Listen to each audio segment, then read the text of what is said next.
you, Barry. I'll let you get back to your seat.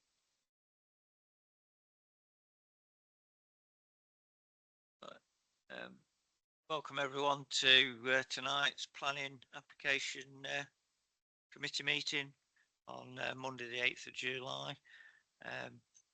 Welcome everybody present to this meeting in the Civic Centre and to those observing the meeting on Microsoft Teams. Fire alarm procedure. There are no fire drills expected this evening, so in the event of the alarm sounding, please quickly make your way out of the building. There are 3 exits from this room which members can use to vacate the premises. Please switch all mobile phones onto silent or switch them off and take any calls outside the meeting room. Do not leave any bags unaccompanied and or report any unaccompanied bags. Remember to take any bags with you when the meeting has concluded or as you leave the meeting. This meeting may be subject to filming or audio recording by others in accordance with the Council's filming protocol. Anyone who remains in the meeting following this announcement will have deemed to have consented to allow their image to be recorded and broadcast. Moving on to the agenda, item 1, apologies for absence. Do we have any apologies? Yes, we do, Chair. We have apologies from Councillor Bell, who's been substituted by Councillor Swinscoe, and from Councillor Metcalfe.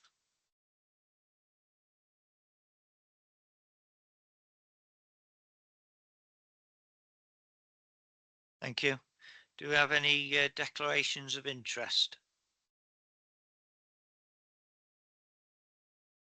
No one's indicated. Thank you. Item 3, minutes of the meeting held on the 10th of June 24. Could I have a proposer and a seconder for those? Councillor Hammersley, Councillor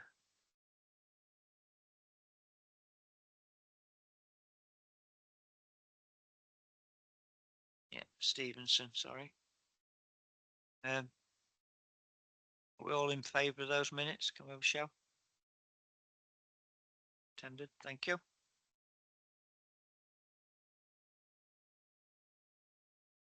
Move on to item 4, which is the planning application reference 240310 NMA land at Plesley Hill Farm, Water Lane, Plesley.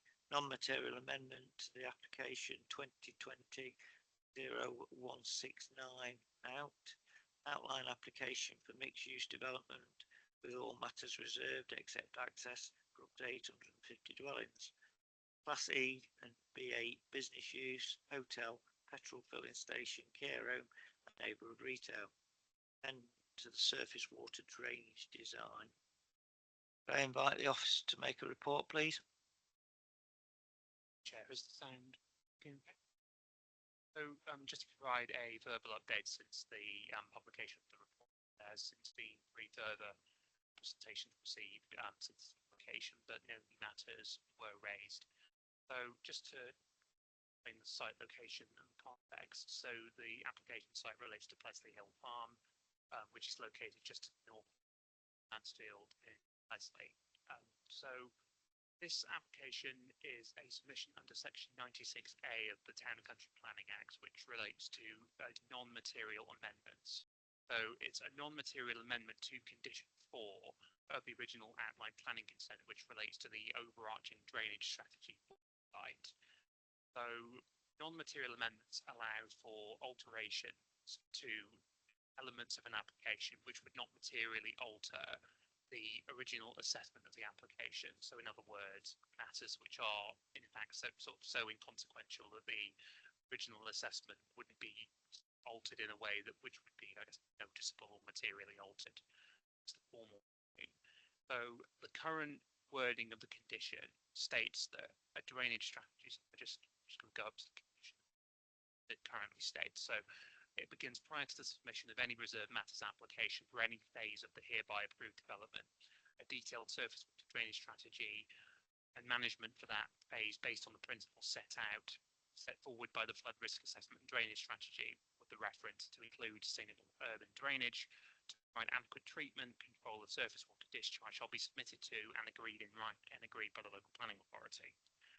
So the proposed non-material amendment would alter the wording of the first paragraph. So instead of saying prior to the submission of any reserved matters, that would be altered to prior to the commencement of the development of each phase of the hereby approved development. And then there would just be the words in writing added just to clarify the method of determination. So that's the only alteration to the wording. So the individual bullet points within the condition, which that's outlined in the officer report, they would remain completely unchanged. So it would only be moving the requirement for the drainage strategies to be submitted before the reserved matters to prior to the commencement. So the developer would have to still discharge the condition prior to any development being commenced on site. So they couldn't even dig a trench or stick a stake in the ground. They would still have to discharge the condition commencement. This effectively allows for a final layout for a particular phase of the development. So reserved matters application would be submitted and then determined, and then before development commenced on site, the developer would have to discharge the condition before 8 days. As stated, the actual requirements of the condition will be completely unaltered. This is altering the timing of it so that there's more certainty as to the final fixed layout. So if it was submitted alongside or prior to a reserved matters application, the final fixed layout wouldn't be known. So there could be, during an application, it's not unusual for amendments to be made, which could then impact the final drainage strategy. This is a mechanism to provide additional certainty so we know where the houses would actually be located rather than sort of an indicative layout. So the only matter for consideration is whether the proposed change would materially alter the assessment of the original application, the full application for the 850 dwellings and the non-residential development. For the reasons that I've set out in this presentation and within the report, the changes relates to the timing of the condition, and the substantive requirements or the bullet points within that condition would not be altered. So for those reasons, it's not considered that the application or as before the committee tonight not be materially altered. So it's recommended that this material amendment is approved.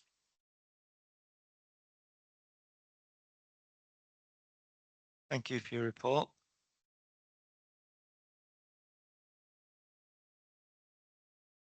Got a speaker, Andrew Miles. Would you like to come to the podium?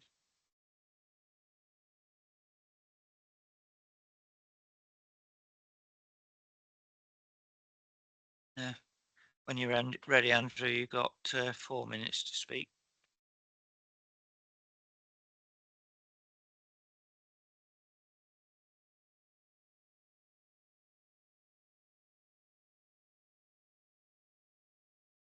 Good evening, Chair, members and officers. As members are aware, flood risk is a massive concern for all residents, as are increased traffic volumes and air quality resulting from these developments. Following Storm Babette last autumn, residents have worked closely with representatives. We are grateful to Councillor Hartshorn for her hard work with the support of the Mayor, Councillors Richardson and Henshaw in setting up multi-agency meetings to place this matter firmly on the agenda. The only people apparently not taking flood risk seriously are Barratt Homes and the LPA officers. The matter being presented is a non-material amendment. We seriously question this decision. The Act does not define materiality. It is left to the LPA to determine materiality in context of the development. The original condition approved by members some 2 years ago firmly placed surface water drainage as the #1 priority for the developer. Approving this amendment will demote the submission of surface water drainage schemes a long way down the list. Effectively, every other reserved matter could be considered ahead of flood prevention. We struggle to understand how this could be considered a non-material amendment. It's a bit like demoting Manchester City from the top of the Premier League to the National League and arguing its impact is immaterial. We would also remind members it was the LPA that formatted the wording of this condition. The wording that proposed by the Flood Authority was much less rigorous than was finally adopted. If the LPA considered more severe wording appropriate at the time, what has changed in the intervening period? Why now revert to the wording that was previously rejected? The Section 96A amendment is only appropriate if the proposed condition would have been likely to be approved had it formed part of the original application. The LPA rejected the wording of the original application, so one could only assume it would have been rejected based on that wording. Had the LPA intended it to be the new wording to be applied, they would have applied it from the outset. In their correspondence with the LPA, the only rationale provided by Barratt Homes in requesting this amendment is that it's challenging. Barratt Homes is the largest house builder in the UK, employed in just under 7,000 people, and its last reported accounts reported profit just approaching £1.2 billion. Are they saying they don't have the resource to progress anything that's challenging? Barratt Homes' annual report states flood risk assessments are a key part of land appraisals. The flood risk was known to them. They have entered this development with their eyes open. They cannot now claim it's challenging. It always was challenging, and challenging is not a sufficient justification for this change. Page 3 of the Environmental Impact Assessment, Chapter 12, published in May 2020, clearly states the proposed development site is partially at risk partially at risk from flooding. The options for disposal of surface water from this site involve establishing a line with the River Meaden, existing watercourses and surface water sewers, infrastructure that is regularly overwhelmed. Section 96A amendment is only appropriate if the interests of a body who were informed of the original decision is not disadvantaged in any way. Flood risk has always been a central concern of residents and is clearly documented at every stage of this and other developments. Previously, members and officers have publicly expressed reservations regarding the consequences of defending an appeal against a decision going against officers and purported expert advice. I would remind members there is no right to appeal against the Section 96A decision, and I would equally urge members to do the right thing. Vote on instinct as well as the facts. Refuse this application and apply the condition as it was originally intended. The rationale in support of the original condition was to prevent increased risk of flooding, improve and protect water quality, improve habitat and amenity, and ensure the future maintenance of sustainable drainage structures. This rationale has not changed in the intervening 2 years. Submission of a surface water drainage scheme must remain the #1 priority for everybody.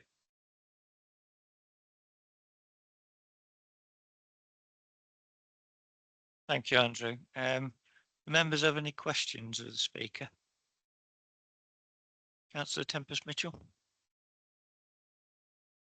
Thank you. Thanks, Mr. Miles. Can you just go back a little bit? And I think you said there's no appeal for a Section 96 application. My understanding, yes, that's still no right of appeal against this decision. I think it's under Section 78 of the same Act. Anyone else got a question? No one's indicated? No? Thank you. Thank you, Mr. Miles.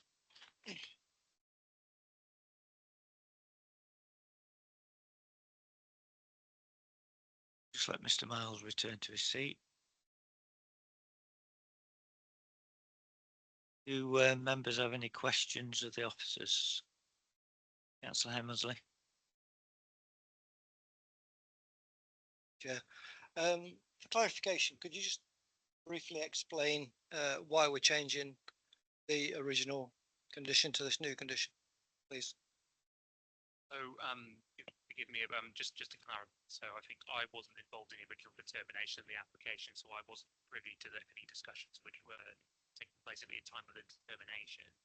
I think having worked at a number of authorities, my general understanding, regardless of the scale of the development, is drainage conditions to be a matter which is addressed prior to the commencement of the development.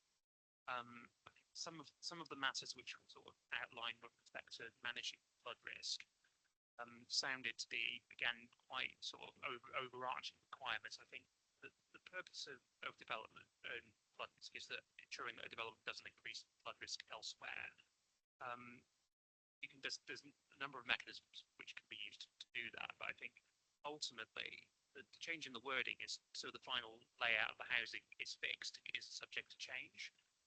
As I stated in my original presentation, there's none of the substantive requirements or the book actually state what should be provided. That won't be altered. There's no indication from the developer that that's what they're proposing. It's not about diminishing flood risk. It's about knowing where the house is, then that once you know their position, you can place your drainage infrastructure and your mitigation, such as soakways, swales, or any mechanism of addressing flood risk, that you know exactly where what you're mitigating, where mitigation should need to go. As we consulted the Lead Flood Authority again during this process, and they haven't had any objections. But as I stated at the beginning of this, it's not the most common mechanism for addressing drainage is pre-commencement. I think it's about allowing the final layout to be known. Any drainage information submitted, they wouldn't be able to stick a spade in the ground on any phase without, or on each, we've tightened the wording to say each phase, so that it's clear that they have to provide information before each phase is provided. Again, they wouldn't be able to commence on site without discharging that condition to the satisfaction of the drainage engineer of Notts County Council.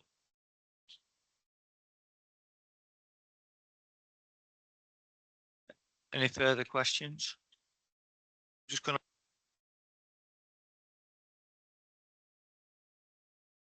Just let Claire come in and explain something.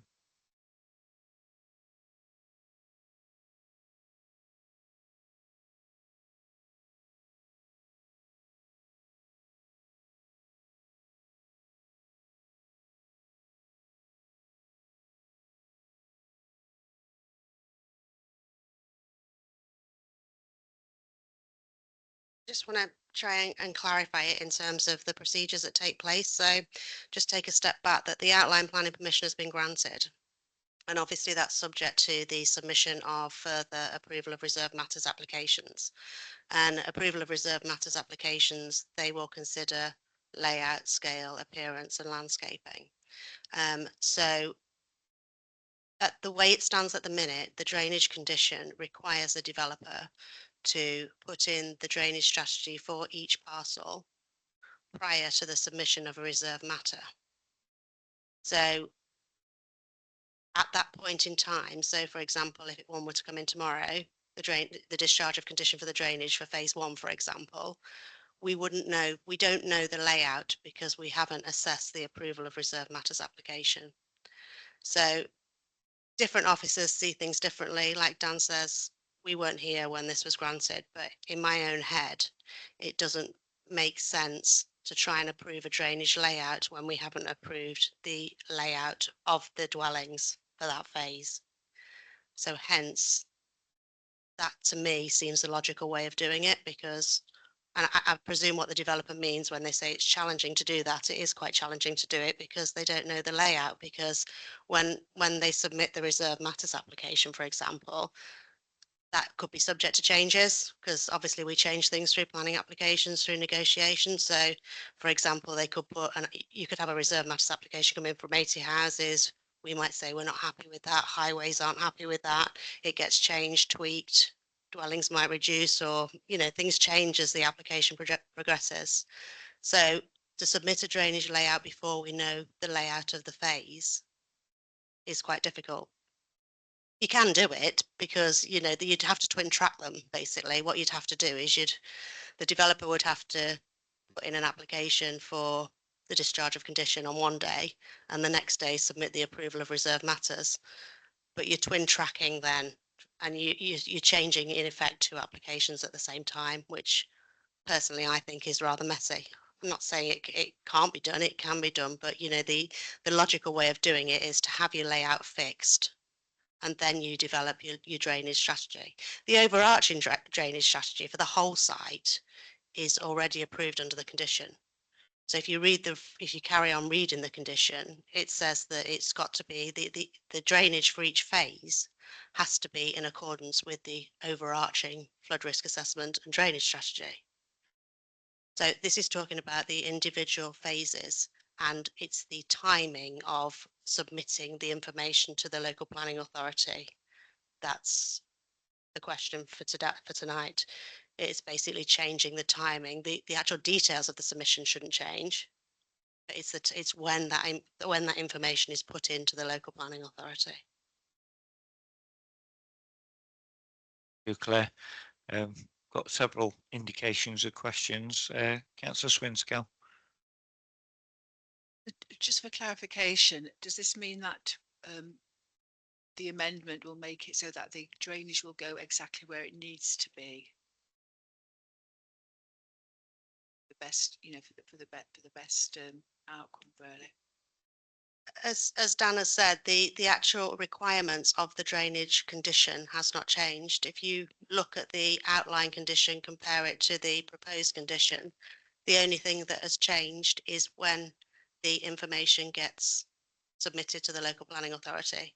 The actual requirements of the condition, the bullet points, remains exactly the same. I think we're perhaps talking at cross purposes. So they said that it's quite difficult to say where drainage needs to go. They actually, when it's first submitted, when they don't know where it is then. So you're saying that this amendment now will say people know exactly where this drainage needs to go. This is what they're asking for. That was my understanding of your answer. Is that not correct? I'll try and explain again. The layout of the dwellings and the parcels is subject to a further planning application, which is the approval of reserve matters. So it's only when the approval of reserve matters has been submitted and approved that we will know the layout of that parcel. And you can't really do a drainage strategy without knowing the layout. That's what I'm asking. Yeah. So you Well, know the that's the layout. answer. The answer is So just clarify. yeah. So the answer is and like I say, this is different officers. We can't talk for how the officer was seeing it before, but in my opinion, it's much better to know the layout of the parcel before you design the drainage strategy. Because otherwise you're designing a drainage strategy that you don't know has got approval. Thank you for clarifying. Councillor Jackson.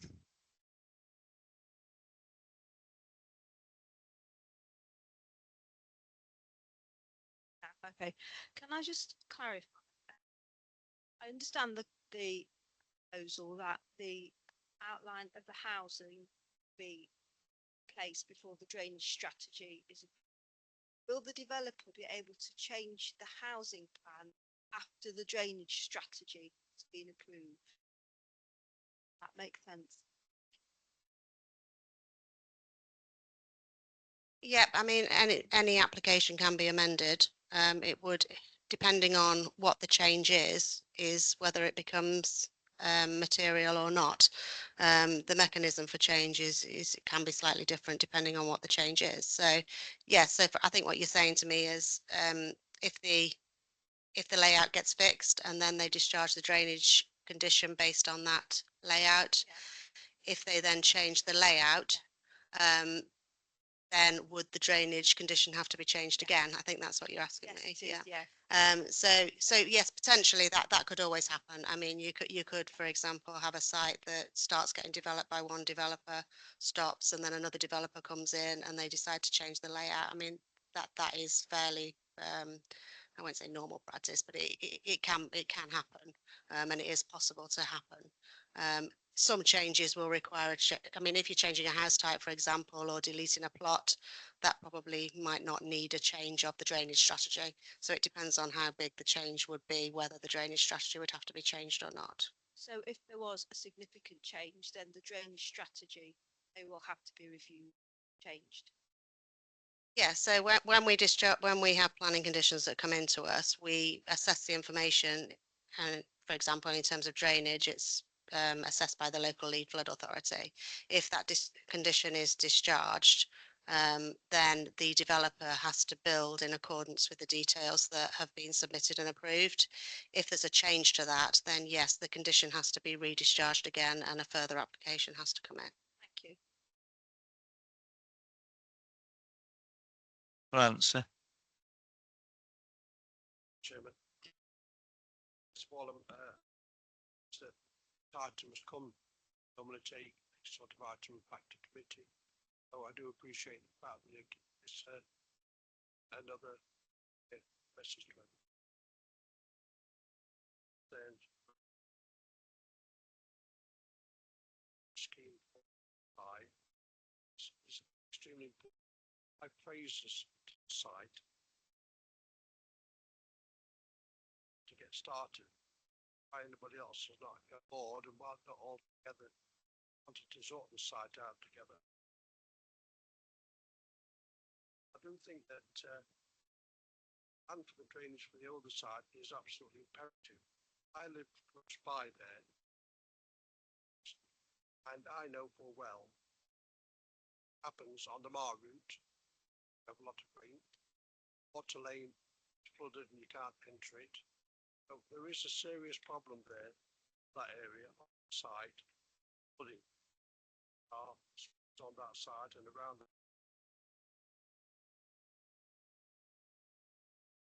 Assess the whole of the side, and the still the side is looked at. So if you do smeal it a bit, what happens to the other pieces then? Oh, it's a fresh idea and a fresh planning application or fresh thought for that area. I just find it difficult. That's one area of it. Well, it's like in itself and its issue.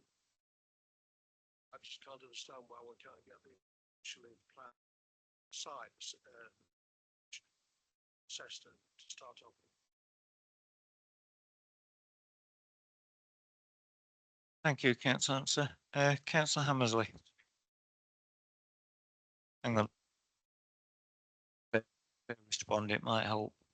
Yeah, just to clarify that the original planning condition that was put on the outline planning permission, it was a phased condition. So it read, prior to the submission of any reserved matters for any phase of the hereby approved development, a detailed surface water strategy and management strategy for that phase based on the principles set forward in the flood risk assessment and the drainage strategy. Basically, it goes on. So what we're saying is that originally it was a phase condition. So we have the overarching strategy contained within the flood risk assessment and the drainage strategy that was put in with the outline planning application. But now it's just the change in the timing that's put in. So it's still a phase condition, and it was a phase condition originally. So it was never the intention of that condition to provide an overarching strategy, but for the applicant to submit details for an overarching strategy. That has already been done, and that's already been accepted. So there's two parts to that condition. There's sort of a compliance part of it where they have to detail it in accordance with the flood risk assessment that's been approved. And then it's split up into phases, and each phase has to provide its own drainage strategy that has to feed in to the overarching strategy.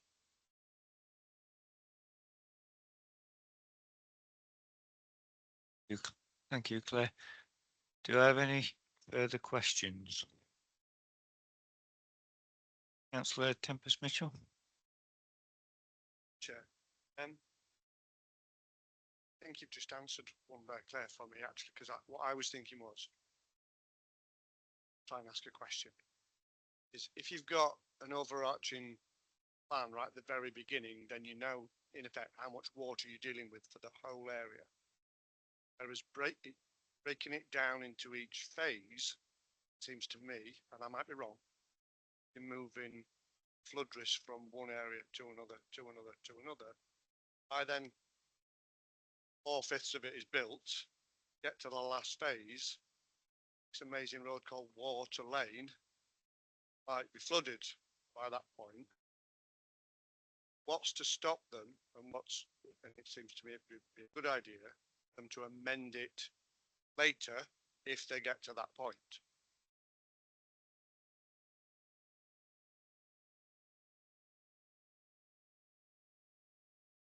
Okay, so we have the overarching strategy, and that will have to be implemented as per the details that have been put in with the outline planning application. So the idea with larger sites like this is that they basically have, we know roughly where the drainage is going and all the calculations have been done. And by the way, I'm not a drainage engineer at all, so I am reliant on what the local lead flood authority tell me. But the drainage will be in place for that phase, so it has to be in place. The phase will have to drain itself, and therefore the strategic drainage for that phase would also need to be in place, if that makes sense.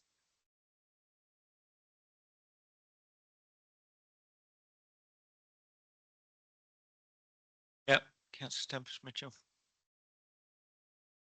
think you just said, clarify, because that some time. That the whole site would have to be sorted for drainage each phase. I think that's what you just said. Makes sense. Makes sense, but to be perfectly honest with you, I don't know exactly what the flood risk assessment says. But somewhere in the application, there should be a timetable or an idea of where it gets delivered. Martin's just trying to get the decision notice up because I think there's probably some other conditions that relate to surface water drainage on the permission. I'm going on past experience. For example, I dealt with the Lyndhurst development. So what happened there was that they put in the drainage for phase one and put in the balancing ponds that were needed for phase one and then submitted their phased drainage, and then the phased drainage fed into the, I tend to call it strategic drainage, I suppose. But certainly for Lyndhurst, obviously the whole drainage didn't have to be put in. It just had to be the drainage that was applicable for phase one, if that makes sense, because you can't, I don't think you can put in a whole drainage strategy right at the beginning of the development, because it wouldn't make sense because it's developed in phases. So I think your concern is that you're going to basically not do any drainage on phase one, and then you're going to cumulatively, it would get worse. I think that's what the concern is. But phase one would have to ensure that it has its own drainage in place. So it doesn't make, so I mean, the whole point of the surface water drainage condition is to make sure that surface water isn't made worse, flooding isn't made worse by the development. So development can't commence on any phase until we've approved the drainage strategy for that phase. And that, I don't know off the top of my head exactly what the overall strategy is. So, you know, but it would have to make sure phase, before any development can start on phase one, it would have to make sure that it can drain itself and not increase the surface water flooding.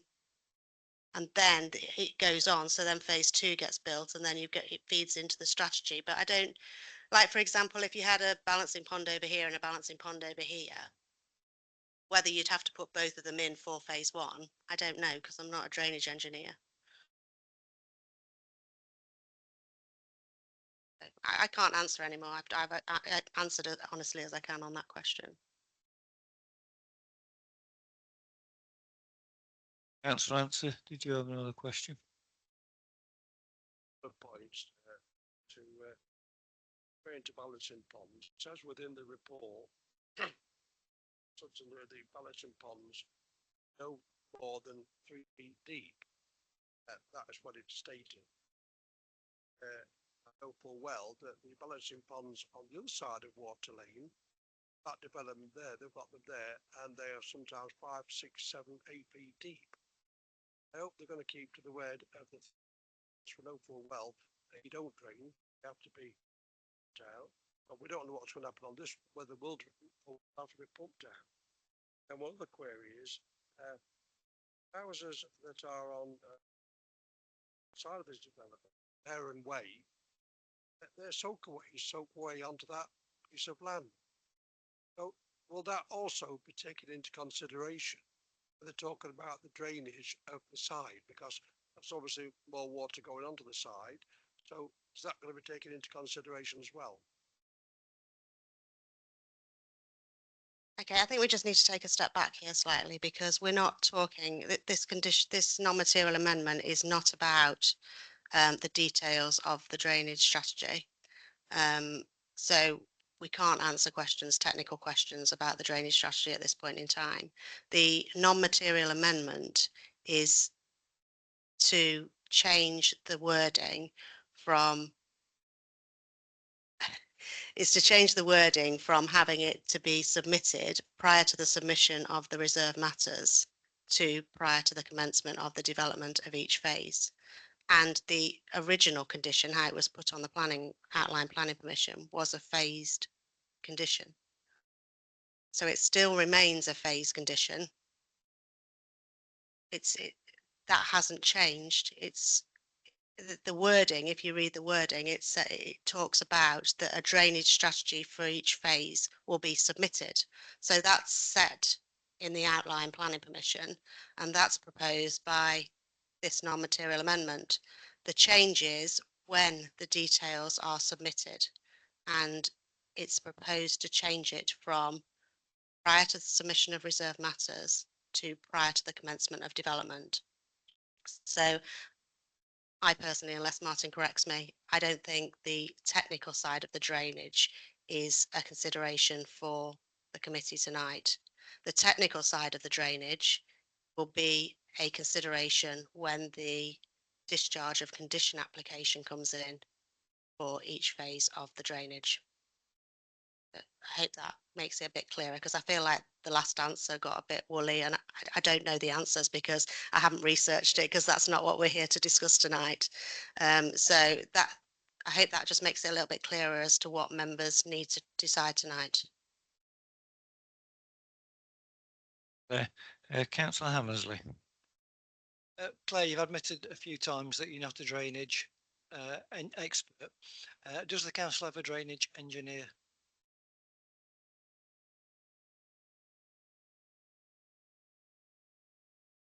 No, we don't. We rely on the Nottinghamshire Local Lead Flood Authority. They are the statutory body for flood risk and surface water drainage. Councillor Moxon. Just a clarification, you keep mentioning about the drainage strategy, will that come forward to this committee to be approved, or will that just be, is that just an officer decision?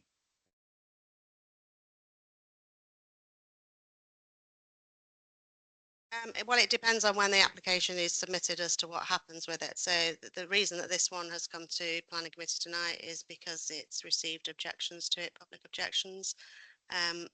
Personally, I've never known an NMA come to a planning committee, but that's the way our constitution works, so that's fine.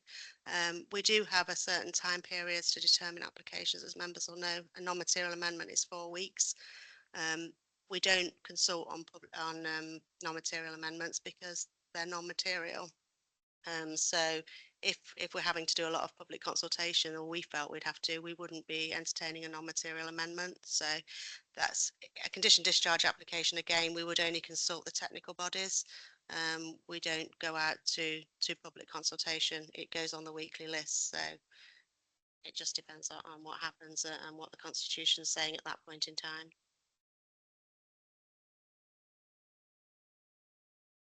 Any further questions?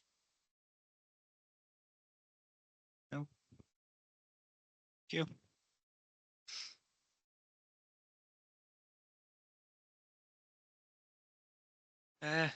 Could I have a proposer and seconder? Councillor Hammersley proposed.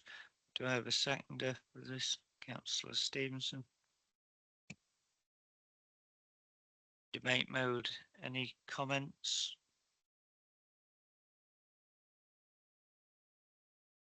None. I'll move to a vote then by show of hands, please. All those in favour of the application to grant the approval, please show.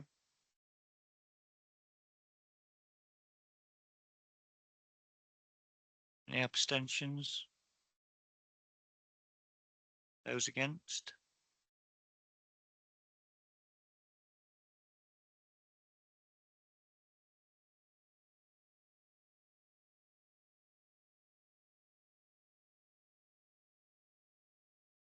Thank you for that vote.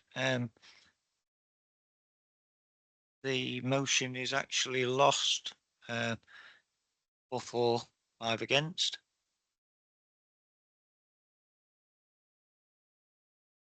So now we'll need a reason for refusing to approve that condition.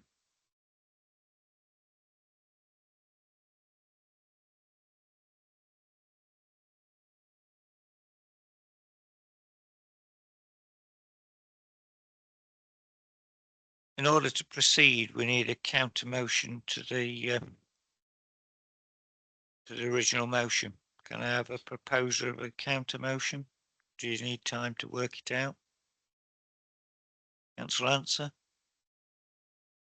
Chairman, I think the motion is that it's simply that we stay by the original proposals that were forward regarding the drainage system, and that we object to the phase one, bringing it forward in bits, and that we stay with what the proposals were initially.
I'm just going to have an adjournment for 5 minutes because the advice is a little bit difficult. So we're just having a 5 minute adjournment.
Yeah, because people are having little meetings within the room and you're all on camera, we're going to adjourn properly and leave the room. So if all councillors can leave the room for 5 minutes.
Right, thank you for your patience, everyone. It is sort of still a little bit difficult, this one. We would like a counter motion be put, seeing as how you've voted against the substantive motion. But you do apparently have to give reasons why as well. That advice has just changed in the last 30 seconds, but do we have a motion worded for the reasons not to grant this approval? Council answer? I think that the end product is the fact that we object to the amendment forward, that we wish to stand by our original motion by this committee. Object to the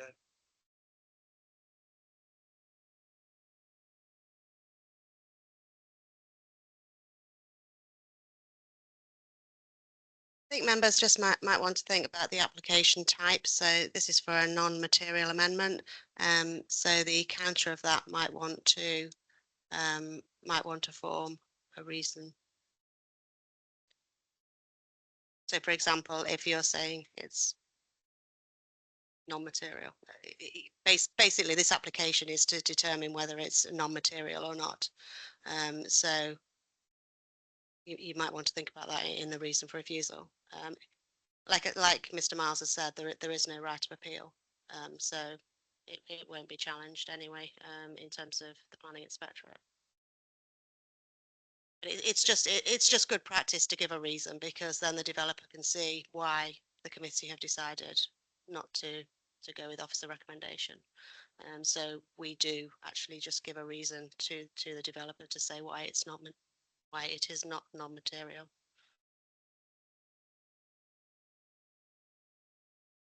But Councillor Stevenson. Okay, Councillor Swinscoe. Okay, thank you. So are you saying that it's good practice rather than a legal requirement that we give a reason? I don't know. I don't know off the top of my head. I can only go on what we do at Mansfield District Council. So I dealt with a non-material amendment a couple of weeks ago and signed that off, and we had a reason for it. Personally, I think it is good practice to actually justify why you've given a decision. At the end of the day, it is a decision of the council. Stevenson. I did vote for this, but motion obviously has been turned down. But it seems to me, and it feels like other councillors, from the discussion they've had, that this decision doesn't feel like a non-material amendment.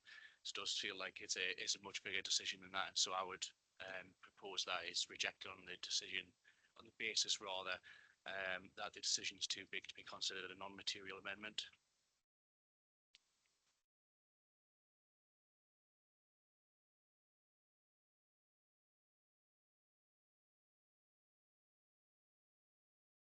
Councillor Answer, did you want to say anything? Your mic's still on.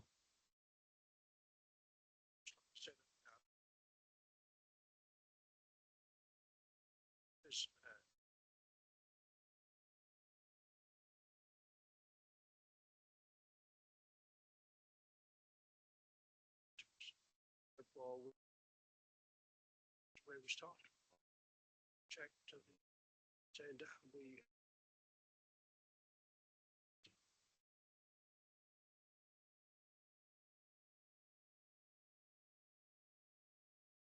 Councillor Stevenson, do you want to repeat the motion that you're now going to vote on?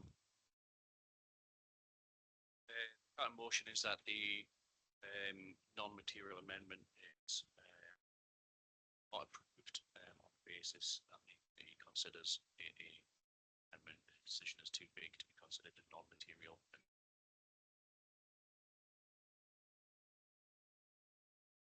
Second of that motion, Councillor Moxon. Any debate on it? No? Can I have a show of hands, please, on that amendment? Any abstentions? Any against? That motion's carried.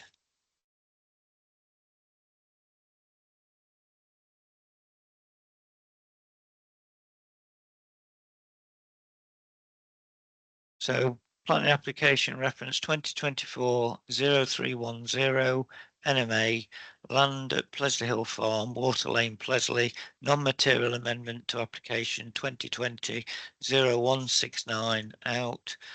Outline application for mixed-use development with all matters reserved except access to 850 dwellings, Class E, B8, business use, hotel, petrol, filling station, care home, neighbourhood retail. Amendment to the surface water drainage, condition 4, we've not granted approval.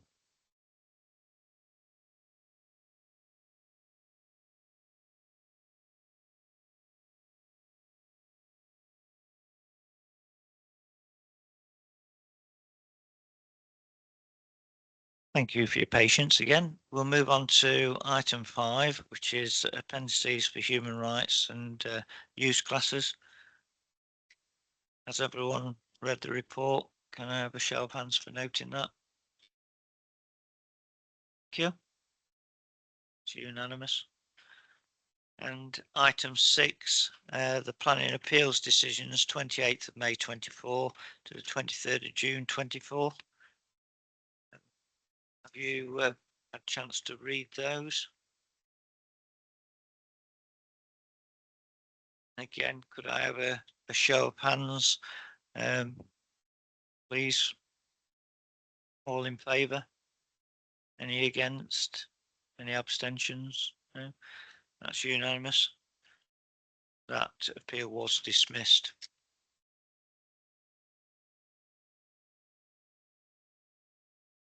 Right, thank you everyone. That concludes tonight's meeting. I wish you all a safe journey home. Thank you for your attendance.